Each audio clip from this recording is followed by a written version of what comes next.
আসসালামু আলাইকুম। Hello viewers, সবাই কেমন আছেন? আলহামদুলিল্লাহ আমরা খুব ভালো আছি। এই মুহূর্তে আসছি আপনাদেরকে একটা ভালো সংবাদ দেওয়ার জন্য। যারা বিশেষ করে চাকরি প্রত্যাশী, সরকারি চাকরি 100 টাকা দিয়ে চান, তাদের জন্য এই ভিডিওটা অনেক কাজ করবে আমি মনে করি। যদি আপনারা কখনো ফ্রি এবং ফেয়ার সরকারি চাকরি চান, তো আজকে যিনি এসেছেন আপনাদের মধ্যে এরকম একজন সেই চাঁদপুর জেলা থেকে এসেছেন এইভাবেই লাইভ দেখে।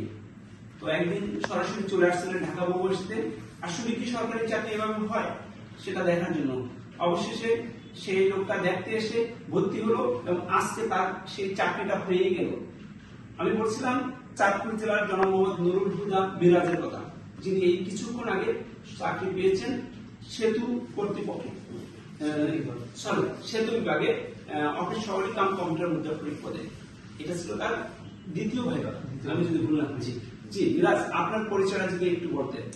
আসসালামু আলাইকুম ভিউয়ার্স, আমি মোহাম্মদ নুরুল হুদা মিরাজ। আমার গ্রাম হচ্ছে বান্দারতলী, উপজেলা মধ্যবত্তর, আর আমার জেলা হচ্ছে চাঁদপুর।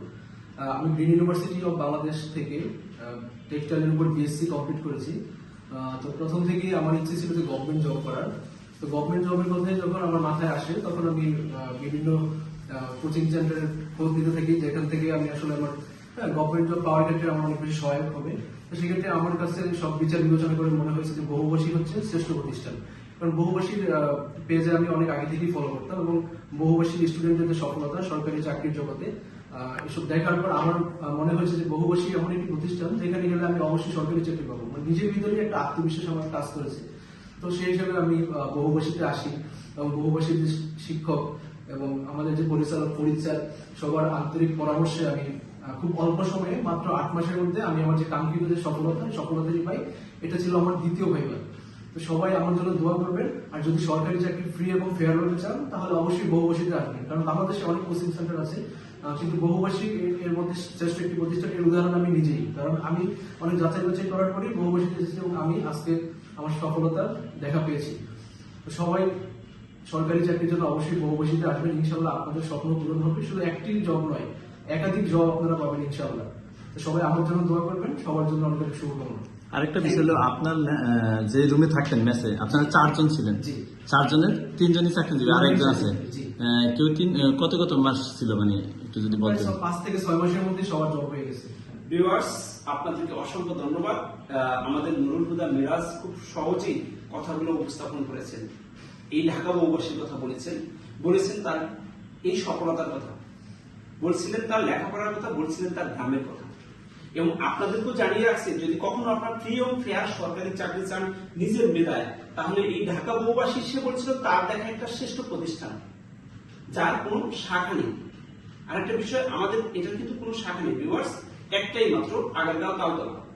আর আমাদের থাকার যে বাসস্থানের ব্যবস্থা সেটা 1 মাস আগে বুকিং দিতে হয়। যদি আপনার কখনো সেই শুধু গ্রাম থেকে আসতে চান ঢাকা বহুভাষীতে সরকারি চাকরি নেওয়ার জন্য, তাহলে আপনার অবশ্যই 1 মাস আগে আমাদেরকে নিচে নাম্বার দেওয়া আছে, ওই নাম্বারগুলো নক করলে পেয়ে যাবেন। তো মিরাজ কিন্তু খুব সহজেই তার সফলতার গল্প করছে এবং তারা এক রুমে থাকে 4 জন এই ঢাকা বহুভাষী। তার ভিতরে 3 জনের চাকরি হয়ে গেছে আর 1 জন বাকি আছেন। হয়তোবা তার গল্প আমরা শীঘ্রই শুনবো।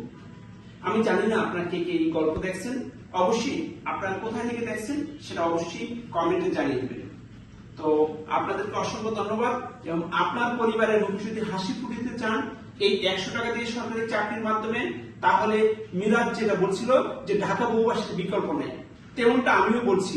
কারণ এই প্রতিষ্ঠানের কোনো শাখা নেই, তাহলে আপনাকে মূল শাখা একটাই, এই আগারগাঁও তালতলা ঢাকাতে আসতে হবে এবং চাকরি নিয়ে ফিরে যেতে হবে। যেমনটা ওনার দ্বিতীয় ভাইবাতে চাকরি পেয়েছেন, আমার দৃঢ় বিশ্বাস আপনিও পাবেন আপনার প্রথম ভাইবায়।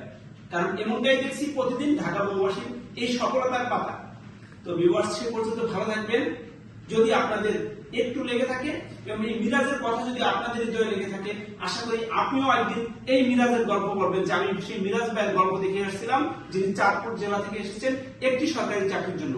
তো মিরাজের প্রথম চাকরি হয়ে গেছে, এখন মিরাজের পালা দ্বিতীয় চাকরি। এবং মিরাজ আপনাদেরকে বলছিল যে 1-এর অধিক সরকারি চাকরি, সেটা আর কোথাও নয়, এই ঢাকা বহুভাষীতে পৌঁছে পড়ে। তো ভিউয়ার্স, সেই পর্যন্ত ভালো থাকবেন। আল্লাহ হাফেজ, আসসালামু আলাইকুম।